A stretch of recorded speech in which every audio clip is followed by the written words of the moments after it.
অস্থির মজাদার chicken dum biryani recipe. বাসায় থেকে নর্মাল উপকরণ নেই বানিয়ে ফেলাইতে পারবেন এমন দম বিরিয়ানি। আমি নিয়ে নিছি জয়ত্রী আর জয়ফলের খোসা। আমার কাছে জায়ফল ছিল না, তাই আমি খোসা নিছি। এটা কিন্তু জায়ফলের মতোই কাজ করব। তারপরে আমরা নিয়ে নেব হাফ চা চামচ শাহি জিরা। তারপরে নেব 5-6টা সাদা এলাচ।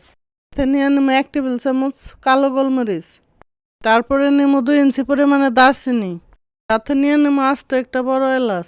সব একসাথে আমি ভালো করে মিহি করে বাইটে নেব।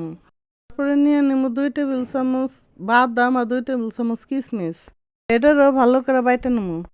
তারপরে যেই পাত্রে রান্না করবো সেই পাত্রে নিয়ে নেবো 1 কেজি মুরগির মাংস।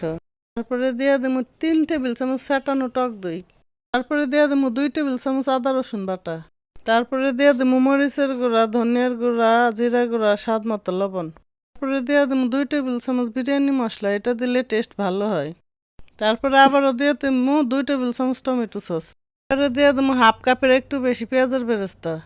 তারপরে এখন মশলা বাটা আর বাদাম বাটা দিয়ে দিলাম।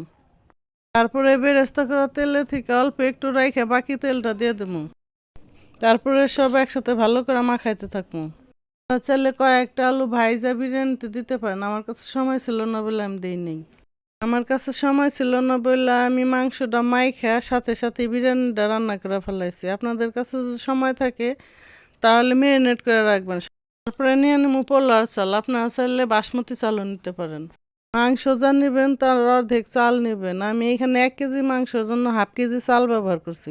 তারপর পানি দিয়ে ধুয়ে চালটারে 30 মিনিটের জন্য ভিজিয়ে রাখবো। চালগুলো সিদ্ধ করার জন্য আমি একটা পাতিলে পানি ফুটাই নিছি। চাল যাতে পানির নিচে ডুবা থাকে এমন পরিমাণে পানি নিতে হবে।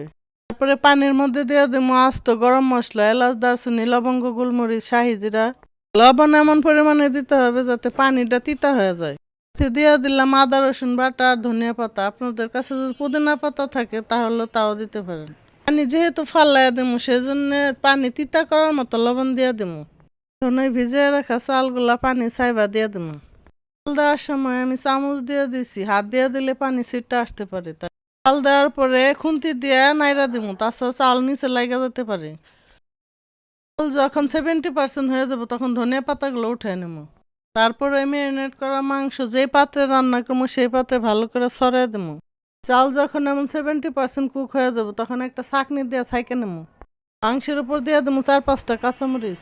তারপরে এই ছাইকে রাখা চালগুলো দিয়ে দেবো। চাল ছাকার পরে আমি কোনো প্রকার পানি দিয়ে চাল ঠান্ডা করে নিই।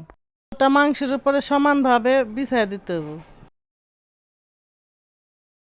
তারপরে দিয়ে দেবো ঘন করে জল দিয়ে রাখা দুধ, আপনারা চাইলে এর পরিবর্তে মাও দিতে পারেন। তারপর ওই বেরেস্তার তেল অল্প একটু বাঁচিয়ে রাখছিলাম, ওই তেলটা দিয়ে দেবো। তারপরে দিয়ে দেবো আরো হাফ কাপ পানি। আপনারা যদি তরল দুধের পরিবর্তে মা ব্যবহার করেন তাহলে 1 কাপ পানি দিয়ে দিবেন। তারপরে দিয়ে দেবো ভাইজা রাখা বেরেস্তা। দিয়ে দেবো 2 টেবিল চামচ ঘি। তারপরে ঢাকনা দিয়ে আটকে দেবো।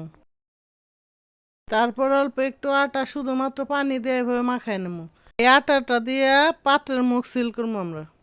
আটা দিয়ে এরকম লম্বা লম্বা দড়ি বানিয়ে পাত্রের 4 সাইড দিয়ে আটকে দেবো। সসপ্যানের ঢাকনার মধ্যে ছিদ্রটা অল্প একটু আটা দিয়ে আটকে দেবো। সিল করার পরে পাত্রটারে বসিয়ে দেবো ডাইরেক্ট চুলায়। পাত্রের তলা যদি পাতলা থাকে তাহলে নিচে একটা তাওয়া দিবেন। প্রথম 5 মিনিট ফুল হাই ফ্লেমে রাখবেন। তারপরে আঁচটা একদম লোতে রাখতে হবে। 25 মিনিট রান্না করলে কিন্তু আমাদের রান্নাটা হয়ে যাবে।